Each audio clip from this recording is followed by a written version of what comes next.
Hello and welcome to Vibrant Living Diaries, the podcast where we unlock the secrets of how you can renew your inner vitality and relearn what it means to live a life with energy and purpose. I'm your host, Danielle Grodman, and I'm proudly here with the International Wellness Alliance. This alliance is home to experts across the world whose specialties allow us to cover the entire spectrum of health and wellness, and bring that knowledge to you right here on this platform. Just as a disclaimer, the stances our guests take on this podcast and the topics we cover are not representative of our individual perspectives. If you're planning on making any lifestyle and/or health changes based on what we cover here, please consult your main medical wellness practitioner to find the best next steps for you to take on your wellness journey. Let's begin. Today we're welcoming Tracey Currell, a true powerhouse and proud Big Ideas role model for the Welsh government. Over the past decade, Tracey's accomplishments in exponentially growing her business, Introbiz, is nothing short of remarkable. She's turned Introbiz into a synonym for premier networking, not just within the UK, but internationally as well. Her collaboration with Premier Live and Sir Richard Branson truly showcases her unparalleled commitment to helping entrepreneurs and business owners develop into successful networkers. We're very eager to have her on the podcast today, so without any further introduction needed, Tracey, welcome. Thank you for being here. Thank you so much for having me. Really appreciate it. I'm excited to dive into this. I was really excited when I was reading through your profile and just learning a little bit more about you. And I think the proper way to kickstart this would just be asking, how did this come to be? How did this whole come to pass? It's called Introbiz. That's right. Well, I'm going to let you into a little secret. I used to come from an advertising background. I used to sell advertising space for billboards, adverts in road maps, and my last job was working for a company down in Bridgend in South Wales. And they are and back in 2007, and they asked me to go out networking. I used to sell advertising space in their business magazine. And they said, "Oh, I want you to go networking." And I said, "Networking? What's all that about?" And I said, "I've never done networking." And they said, "Oh, well, you go to these events, you swap your business cards and you do business." So I thought, "Oh, good, I can do that. That's not a problem. Yeah, no problem at all." Now, nobody had taught me the concept of networking. So if you can picture this, I would go to the event and I would say, "Hi, I'm Tracey from Enterprise Magazine. I sell advertising space. Is that something that you think you'd be interested in?" So yeah, I was a pretty bad networker when I first started because I was primarily a sales girl, and I did a lot of business development, getting new business in. I was a hunter, if you like, for new business. So having nobody to tell me how to network, I got it wrong for the first 3 months, and I was about to give up on it. And I remember saying to a couple of people who I did actually get to know, and they were good friends of mine, and I said, "Am I doing something wrong? Because this networking doesn't seem to be working for me at all. I'm not getting any business. Or, you must tell me if there is something." And they said, "Yeah, can we be honest?" And I went, "Yeah, go for it." And don't get me wrong. Nobody likes criticism, but I do believe in constructive criticism to become better. That's the way that we improve, right? So they said, "You're giving it the hard sell. Networking isn't about that. It's about getting to know people, getting them to like you and trust you, and eventually the business will follow." And I, oh my God, no wonder I didn't get any business, because I was literally just trying to sell when I was at these events. But as I say, that I always think that it was the start of my journey. And I wouldn't be here today now, I don't think, if I'd not persisted with the networking, because I was about to give up on it. And then I realized how powerful it was after getting it right. And I went on within 4 months of networking. So the last month of, like the first 3 months of getting zero business, month 4, I started to do it right. By month 12, I actually totted it up and I'd sold £95,000 worth of advertising revenue just from going networking once or twice a week. And I thought, oh my God, wow, this is really powerful stuff. And I could see the power of networking. And I grew up in the pub trade. So my dad was a publican. So I used to come down and network, because really it's just socializing for business. So I used to come down into my pub every day and I'd be networking with people all the time, which is where I think I got the love for it in the end. Yeah, that's interesting to me because you touched on it a little bit, but for maybe people that are new to the whole networking scene, they don't really understand the logistics of everything yet. Could you maybe explain why just going up to someone and saying, "Hey, my name is Tracey, I do this and this. Are you interested in that?" Can you explain why that maybe isn't the most effective way to go about networking and making people like you? Yeah, because at the end of the day, people don't really want to be sold to. Of course, everybody needs something, but it's obviously the way that you handle it is the way that you deal with it. And, 99.999% of the population don't want to be sold to, especially from a hard sales woman, like someone like me when I first started, and do you know what? It's quite funny because it's very similar online when like someone said, "Oh, how do you network on LinkedIn?" And I said, the same as you do in person. You get to know somebody first, and I get all these messages, these spam messages. And I do laugh now because obviously that's the way I would have done it years ago when I first started. But it's like you wouldn't go into a pub and go up to somebody and say, "Oh, I'm Tracy, I sell this. Would you be interested in that?" You just would not do that. So you've got to do the same online as in person. That's what I always say. And at the end of the day, people are more likely to buy from you when they've got to know you, like you, and trusted you, and maybe that they need your services, or they might recommend you to someone else. When you first got that bit of constructive criticism, obviously you kind of touched on this already, but again, just speaking for the people that are very new to all of this, they don't really understand their place and everything. They think that they're doing something right, but then they get absolutely no results.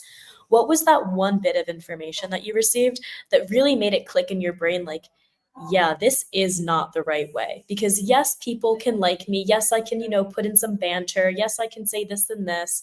But what was that one piece of advice that was just, it made everything come together? And then that step you took to actually make that change? Yeah, I think I've always, at the end of the day, I think the main thing is that business is never ever about me or about anybody else. It's about what we can do for our clients.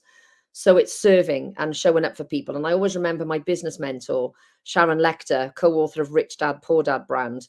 And she turned around because I got mentored by her, and she's the most amazing woman. And I remember her saying to me, business is all about solving a problem or serving a need. And if you can help somebody solve a problem or you can serve their need, well, then you're in business. And obviously, the more people that you can help and serve and solve problems for, the more your business is going to grow. But if you do it in an authentic way, and showing up for people and with purpose, because we all want to grow our businesses, but we want to show people that we care about our clients and we do it in the right way. So that's what I would say. Sharon has always drummed that into my brain, and it's embedded in my brain now as part of my DNA that business is about solving a problem or serving a need. I really like that. With a lot of the other guests that we have on this podcast, they also talk about this concept of service and an empathy as well. And I was wondering how that plays a role into not only how you conduct business for your clients, but also how that helps the whole team and dynamics. Because there are businesses out there that they preach this, and then you look in their inner systems and they don't practice what they preach when it comes to their people. Yeah, I've tried to implement into our team that, and over the years, we've had many people work for us that, we are here to serve our clients. And I think if people know that we care about our clients, and we categorically do, our business is not just about sending somebody an invoice and making a transaction. It's a relationship. That our business is all about building long-lasting relationships for life, but that it's win-win, creating those win-win relationships for everyone as well. Creating the win-win relationships. Yeah. When I hear of the term win-win, the first thing that I think of is like, okay, how can what I do benefits you and what you do benefits me?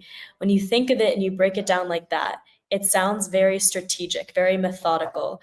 What are some advice or different ways that you found that you can kind of take that quote unquote strategic element out of the equation so that when you are actually going about this and you are practicing these techniques and these, like different, I guess you can say, language styles to communicate, that Yeah. it doesn't really feel like I have a predetermined agenda, because everyone at the end of the day does have a predetermined agenda with their business. You have specific goals, you want to hit your quotas, you want to hit your KPIs, but you don't want to seem as though you're doing that. You're saying that you want to serve your clients, but there is an agenda at the end of the day. So how do you kind of take that out of the equation so they don't necessarily feel anything else? Yeah. Well, I think, I talk about this a lot. And in our events, we always say to people that there's always a common ground with each and every person that you meet. Now, a lot of people might think, oh, he's not the right person for me. I'm not going to gel with him. I'm not going to gel with her. But actually, and that is right. You're not, not everybody's for everybody. Not everybody would like me. Not everybody would like a member of my team. It's because not everyone is for everyone. But I will say that when you start delving into a conversation with somebody, you will usually find a common ground with something. And when you find that common ground, that is when the magic will start to happen. There'll be that click, where someone will say something and go, oh my God, I know that person. Or, oh my God, I've been there. Or, oh yes, I've been to that restaurant in Timbuktu, what a small world. You never know what common ground it's going to be, but there will always be a common ground. And when people are all networking together, that's a number one common ground because they've all showed up at the same event. So they've got that commonality thing in common already. But what I mean by the common ground is when you delve into a deeper conversation with somebody and you have that one-to-one, that is when the magic will start to happen. And it doesn't become so transactional. It becomes more relationship forming, if that makes sense. It definitely does. And in all of the events that I've had where I've either gone somewhere, whether it be virtual or in person, there's always sometimes I can tell these nonverbal cues that if someone really is resonating with what I'm saying, I can tell. And if someone's just saying, yeah, no, totally get that, but it's not real and they're not actually resonating and they just want to seem like they have this common ground, it's very apparent.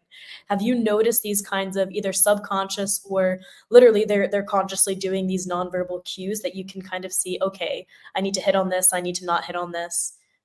Absolutely. And as if I do a lot of talks and as I'm talking, some people will be nodding and smiling, and then perhaps they'll reach out to me on LinkedIn and they really liked what I said. But I will say this, I'm a big ideas role model for Welsh Government. And on occasions, not very often because I am super busy, but about twice a year, I go into schools and I talk to the youth about networking and how we built our business, and obviously giving them tips. And sometimes I feel as though I'm talking to a brick wall. Okay. Because some of them, you can see some of them are really engaged, then others who aren't so engaged, and then you get feedback. And then the feedback, I'm not trying to, show off here, but the feedback is usually really, really good. And it's usually sort of like 99.9% positive feedback.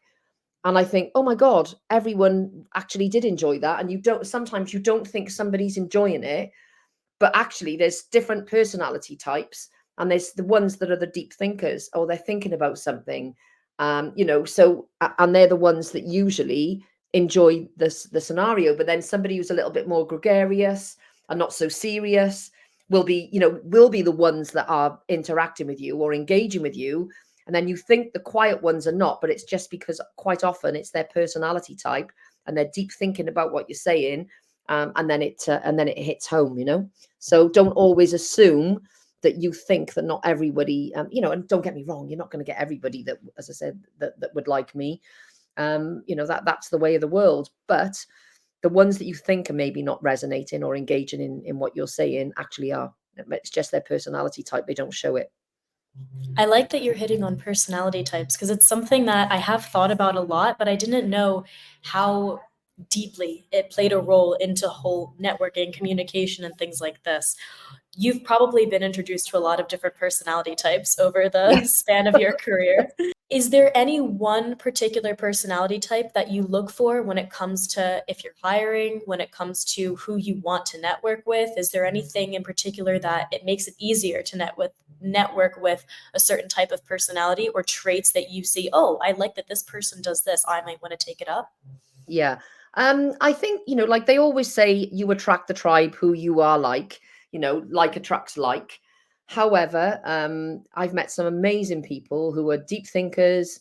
They're quiet, they're introverted, they're very understated, and yet they're amazing business people. So I never, ever prejudge anybody. So that's probably one of the biggest tips that I can give people is never, ever judge a book by its cover, because you don't know who they know. You don't know why they're reacting until you start to get to know somebody. Never brush anyone aside, ever, because you never know who you're talking to, you know. And I use the analogy when I do a lot of my talks.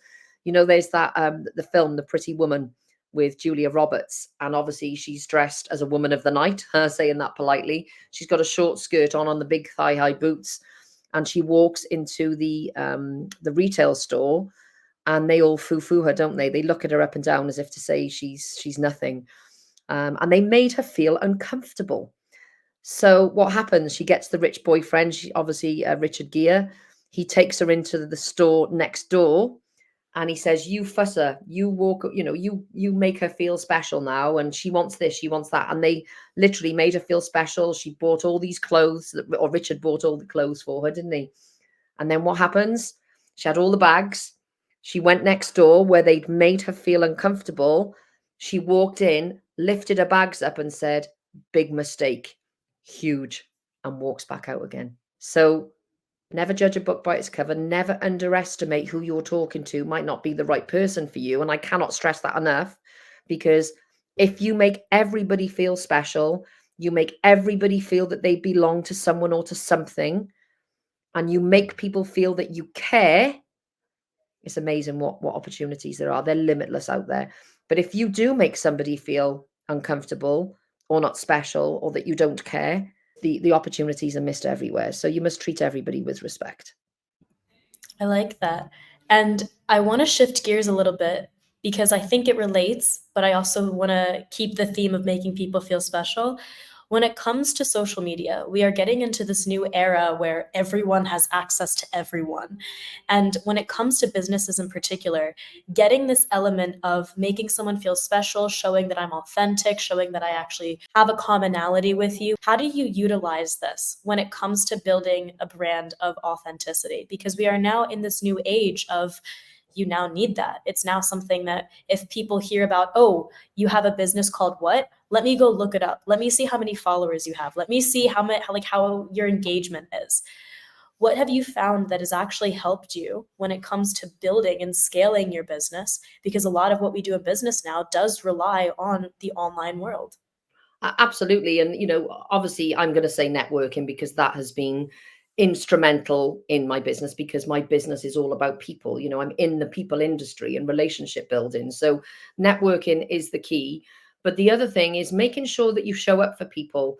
And I do regular content on LinkedIn. And LinkedIn is absolutely amazing, because I post a lot every single day, on Monday to Friday, and sometimes I'll occasionally post on the weekend, but I do like to have my weekends off, to be honest. I work hard in the week, and then I have the weekends off to recalibrate and recover, and get going again for the following week. But if you're educational, you're motivational, you're real, you're authentic, you're adding value to other people's lives every single day, that is a really, really great way. And what it also does, by showing up and adding value every day, and maybe introducing somebody to somebody, if they've met someone, oh my God, I know they'll be a really good person I could introduce you to. Again, you do something nice for somebody, you don't have to expect something back. And I've done that so many times. I've done a lot of free introductions for people over the years, and off the back of that, pretty much, you know, most people in the world are really nice humans. You get the odd ones who are selfish, or they just want to take. But I like to think that I don't attract takers, because I only attract a giving community, because I like to give and I like to support and be there for my clients. So I'm really proud to say we have a wonderful community of really good, giving, supportive people in a belonging community, you know. So you've just got to show up and be authentic, be real. But the other thing that I share quite a lot is the mistakes that I've made, or some of my weaknesses, because, you know, let's be honest, we are all human. And I think people want authenticity. They want the truth. They don't want the bull anymore. You know, they don't want the, you know, the hardcore sales tactics. Yes, of course, everybody's in business to do sales funnels and marketing campaigns. You know, that's business anyway. But I think if you're speaking or you're building relationships with people, you know, it is all about being real and being authentic. You know, and one thing that I don't do is I never blame my team for anything. We don't have a blame culture in our business, because how I look at it, if one of my team made a mistake, I've not taught them the right way, or we haven't implemented something in the business the right way, and the buck stops with me. It's down that the main buck stops with me. So you have to create a really nice environment for people to work, but also a nice environment for people to network. And I think as long as you're showing up for people every single day to the best of your ability, you won't go far wrong. And that's how I believe that you build a brand. And touching on a few things that you said that you do take accountability and you also share your mistakes. What are some mistakes that you've made along the way, just either in your professional, personal life, whatever it may be, that it kind of led you to understand that you needed to take more self accountability and you couldn't have this blame culture? Because a lot of new business owners, when they first start out, it's, oh, well, my salesperson did something wrong. It wasn't me. I'm a great person. I made a great product. It was That's someone awful. else. Yeah. No, and if it was somebody in the team, I would never ever single them out, and I would say, "I'm sorry, we got that wrong." I would say we rather than than them or she or he. It would be, "Oh, I'm sorry, we got that wrong," or "I'm sorry about that." I will rectify it for you. And I always like, if I do make a mistake, or if we do as a business make a mistake in business, we always like to rectify it in some way, shape, or form, so that the client then goes away with a nice experience, because although we've cocked something up, we've then rectified it by giving them something or doing something for them that will say sorry. And because obviously we're all human, we do make mistakes on occasion. So yeah, that's how I would do it. I like that. How has taking more accountability just for your actions for yourself changed the way that you do business and has helped you become more successful? Because you're talking about creating this nice inclusive atmosphere for your team, but what about for the people that are like, okay, I think my team is already pretty good. We just need to start scaling. We need to start doing something. We need to start bringing in money, making these people actually have real work to do. How has taken accountability kind of helped you in that pursuit of growth? Well, I think, if you've got a happy team, if you look at, I remember Sir Richard Branson, one of his quotes is, if you look after your team will look after your clients. And I massively believe that, because, if you treat your team with respect, you create a fun environment, you ask them, I always say, ask them, don't tell. That's another thing I always do. I never say to them, do this, do that. It's, you have to ask somebody in a nice way, or when you've got 5 minutes, or this really needs doing today. If you could sort that for me, I'd really appreciate it. It's showing your appreciation, and the way you speak to somebody, the way you communicate, you will get more out of people if you ask them nicely rather than demanding or ordering them around. That's what I believe anyway. Yeah, definitely.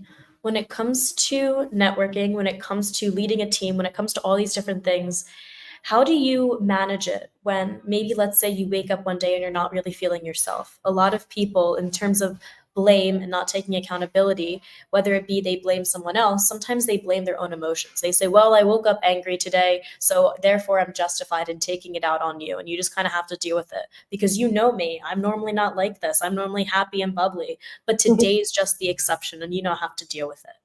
Yeah. Well, I often go for a walk to the beach. Well, every day, that's a non-negotiable for me. I walk on the beach. I've just been to the beach this morning, along the coastal path, which was, I'm not always actually physically on the beach, but on the coast. So I'll walk up the cliff tops, along where the ocean is, and I absolutely love that. And I live in a coastal town, and I've got holiday apartments in a coastal town as well. For me, it's being near the beach, that de-stresses me. And also, when I'm around water, I do get lots of new ideas. So whether I'm swimming in the pool on holiday, or whether I'm in the ocean, or whether I'm in the shower or the bath, usually when I'm around water, I'm quite creative. I'm a Cancerian, so I'm actually a water sign anyway. So, but that's when, that really does help me. And I think the other thing that helps me, is, if I'm having a bad day, is gratitude. If you show gratitude for what you do have rather than what you don't have, and I'm grateful every single day. Don't get me wrong, we've had a lot of struggles and stresses over the years in the business, just like every other business, and business is a journey, right? It's not a destination. I suppose it's only a destination when you sell it on and exit the business. But there's been lots of challenging times, especially during COVID. But you've just got to keep going and believe in what you're doing, taking action, showing up for your clients, because bearing in mind in COVID, my business was an in-person business. We're an events business in person. I never did anything online before COVID. Now I'm actually doing 8 events online a month and 3 to 4 events a month in person. So we're doing more online than offline, to be honest. So, that's what I do is I show up and have gratitude every single day. I like this idea of gratitude, and it's something that a lot of our other guests do talk about. They talk about just making sure that they take the time to be mindful and they take the time to actually remember, okay, this is what I'm working for, this is what I'm doing, this is the big why. When you first started your business, what was that initial driving force, that initial why? Because you're talking a lot about how you're helping your clients, and while that's all fine and dandy, you needed to have something in the beginning when you didn't have clients. What is that why, that fire that, at least for you, keeps burning? So even if you do have these stressors, even if you do have a slow month, it's still there and you can still, conjure it to push you forward. Legacy, really. I wanted to create a brand that my family, my children, my parents could be proud of, which they all are, which is wonderful. And my daughter works with me in the business. She's my business partner. She's amazing, and she's at quite a lot of my weaknesses. She's got more strengths than me, I think, with quite a lot of things, and she's absolutely phenomenal. I think that's basically it, really. I've heard a saying before where it's like, never hire friends and family. I forget where I heard it, but I know that I've heard it somewhere. You just said that your daughter is your business partner. How does that play a role in terms of the relationship that you have as a mother and daughter, but also on the business front? Yeah, don't get me wrong. There are occasions we disagree, but I think that's everybody in business. I think whoever you're working with, you always disagree sometimes, and it has been a bit strained sometimes. Obviously, I'm not going to sit here and say anything different. But overall, it's been great to see her develop over the years. She came into the business 6 years ago. She's 30 now, so she was 24, and she's learned so much, and she's absolutely amazing. And it's just been so nice because I think, well, I want to teach the youth, which I'll talk to you in a moment about. But I thought if I can't teach my own children, my son didn't want to come into the business. He had a different path, and I'm super proud of him as well. He's a welder on the railway line, but he's also an MMA fighter, and he wants to develop that further. So he's got his own house, and he's absolutely focused, and I'm super proud of him, what he's achieved. But I thought if I can't help my children along the way, and I did help him with his property because he's uplifted a lovely property that he's in at the moment, and he wants to buy another one. So having good property entrepreneurs around me over the years, I've learned a lot from them, and I've passed that knowledge on to my children as well. So I know my daughter's about to invest in something very shortly. So, but I thought if I can't teach my children, who else can I teach? And help along the way. Talk to me about the youth. You said that you wanted to educate and help the youth. What does that look like, and what does that mean for you? Yeah, so we've got our expo, our business exhibition, the Intrabiz Expo, happening in Cardiff on the 26th of June in Cardiff City Stadium. And what we're going to be doing is we're launching Youth Biz there, which is going to be a young person's training academy to teach them how to network. Now, it's not, I say young persons, not young budding entrepreneurs, because it's ideal for people even who don't want to go into their own business as well, because what it will do for them is make them more confident, more communicative, more business savvy. If we can teach them how to network and then they start to build their network before they've even left school or college, it will also make them more employable if they don't want to go down the entrepreneurial route. And what will that do for business? Well, if they become more employable and more business savvy as an employee, the companies then can send the youth out to network, and they can potentially bring business back for those companies. All it is going to do is going to create a positive circular economy for business. And this is really what I want to do. What we do as a business want to create is to create that buzz, if you like, and give them the education of how to network. Because if anybody can teach them, it's me. I love it. Absolutely love it. And I can obviously share all my mistakes that I've made as well. So yeah, I'm super excited about that. It sounds like a really exciting venture. When it comes to some of those mistakes, what is something that right off the bat you're going to tell kids, hey, this, don't do this, not this. Well, obviously, what I talked about earlier on was the mistakes that I first made, and don't sell to people and come from a place of, But the other thing as well, the other thing I want to teach them is when you start talking to somebody and you start asking questions, being curious. One of my members and very good friends, Melinda Mulcahy, she is a curiosity expert, and she's a phenomenal speaker, and she talks a lot about curiosity and asking lots of questions, because the more questions that you ask people, the more information you're going to get back to see there's ways how you can help them, maybe joint venture with them, maybe sell your products and services too. But the opportunity, or maybe introduce them to somebody else, which is going to, again, going back to adding value to someone else's life. But when you're being curious and you ask lots of questions, the opportunities are limitless. And I just want to really empower the youth to start doing that, because it also makes them more confident when they go potentially for an interview if they don't want to go down that entrepreneurial route. Definitely. When it comes to curiosity, I was always told by all of my teachers, my mom included, you ask too many questions, you talk too much. I always thought it was great. I always wanted more information. I was always very curious. But for someone that maybe they either don't know the questions to ask, or they don't feel inside of themselves, quote unquote, curious enough, what are some tips or pieces of advice that you would have for them so they can actually start asking those questions? Because a lot of people will also say, well, I want to be curious, but I don't know the questions to ask. How am I supposed to know?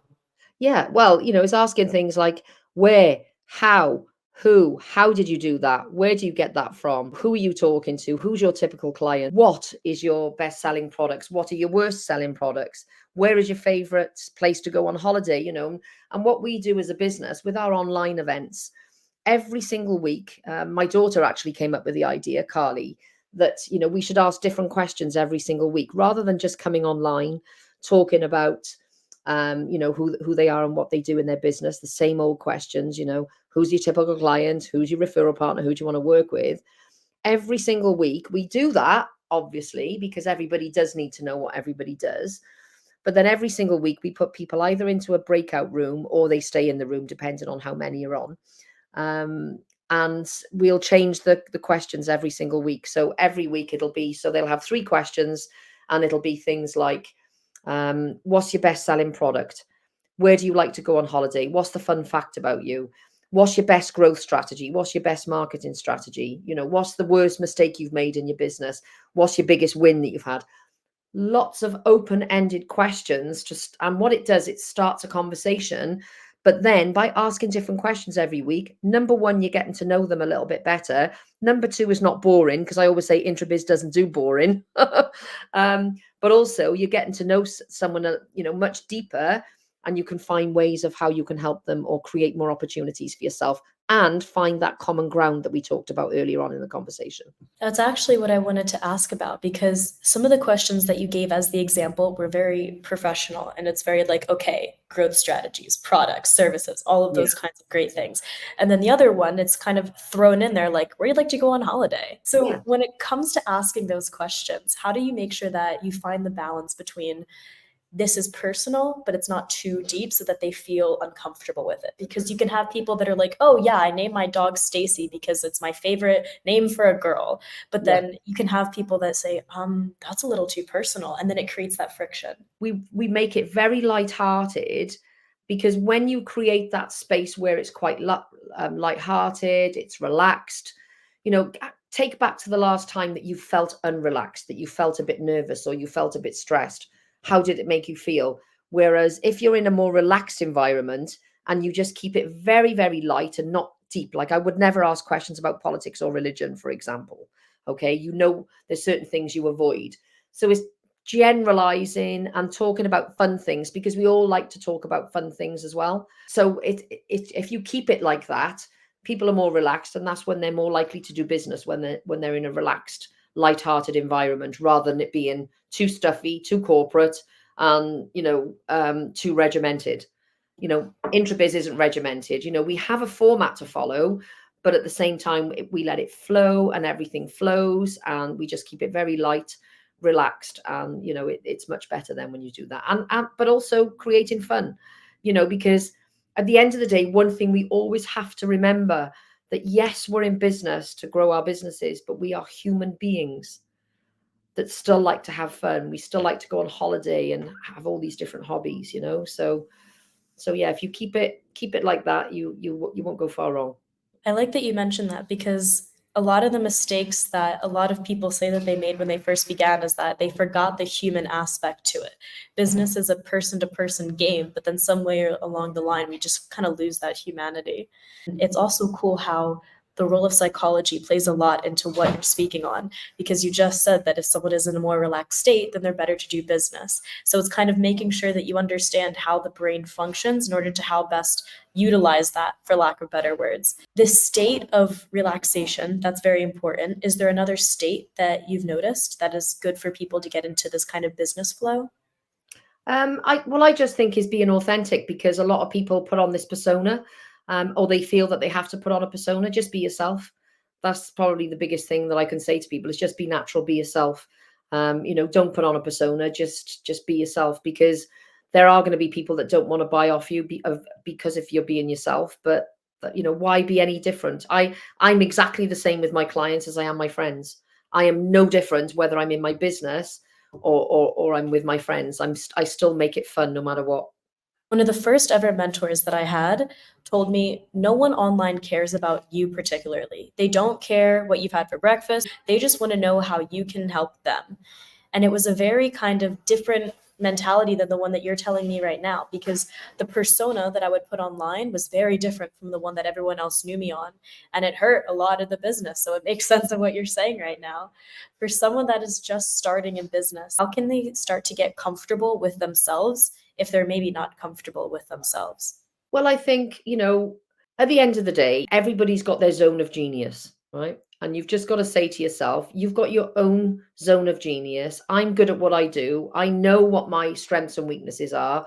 And it's my duty to share my good things with other people and help other people. So I think if you think of it like that rather than anything else, I think you won't go far wrong. When we spoke last, I think you mentioned that you had a really big goal when it comes to your business, and it was to connect, I think it was 1 million people. Where did that number come from? And how are you taking those steps to actually make that possible? Because I obviously I'm doing a lot of events now, but it's all about collaboration as well. Business is all about collaboration, and the more people that you can collaborate with, the more you raise your profile, the more events that you do with other people as well. That's when that it will create that ripple effect. Because when I hear the term 1 million people, now that we have access to, the global everyone everywhere, social media did a wonderful job with that. But sometimes I think, is this dream too big? Am I having too big of an ambition? Sometimes I kind of get into that state. When you came up with, I'm going to connect 1 million people, and you had this number in your head, was that like an out there number that you were maybe hoping that you could possibly get to? Or was it something that you knew in your heart of hearts, this is something attainable? And how did you kind of get that confidence, that certainty within you? I think you've just got to believe, and you've got to take action, and you've got to focus and just do the things to implement. It's like when you go on holiday, you have to plan. I know there's that saying, if you fail to plan, you plan to fail. So you've got to put a plan in place to get to where you want to go. And when people say sometimes, oh, I can't afford this or I can't do that, I never ever say, I can't afford this, I can't do that. I would say, I can't afford it at the moment, but what have I got to do? What have I got to sell to get to where I want to go?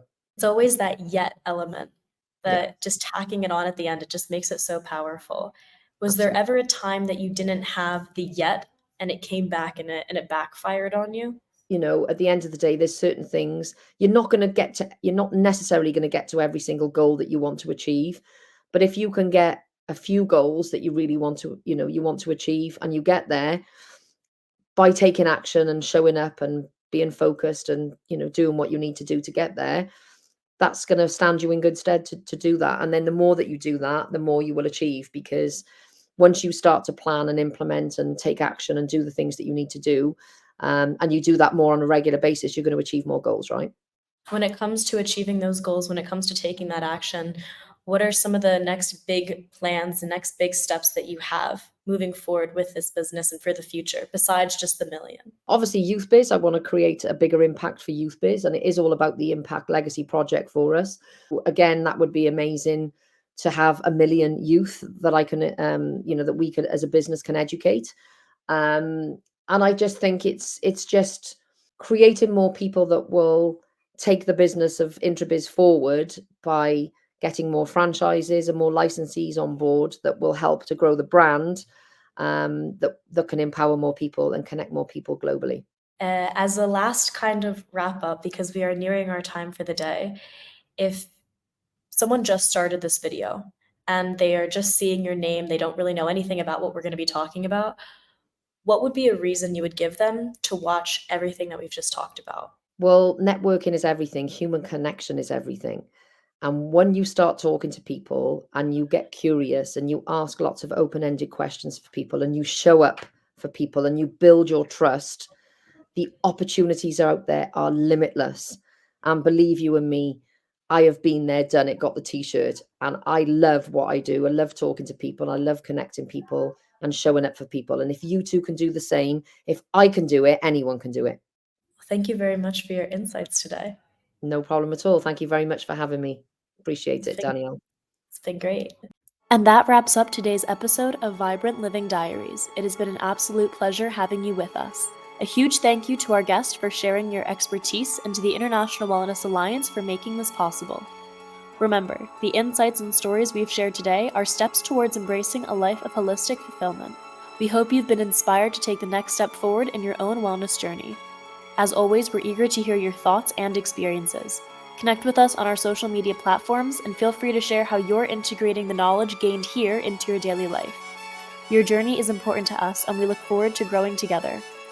I'm Danielle Grobman and can't wait to continue this journey with you in our next episode. Until then, keep exploring, stay curious, and embrace the vibrant life you deserve. Speak soon.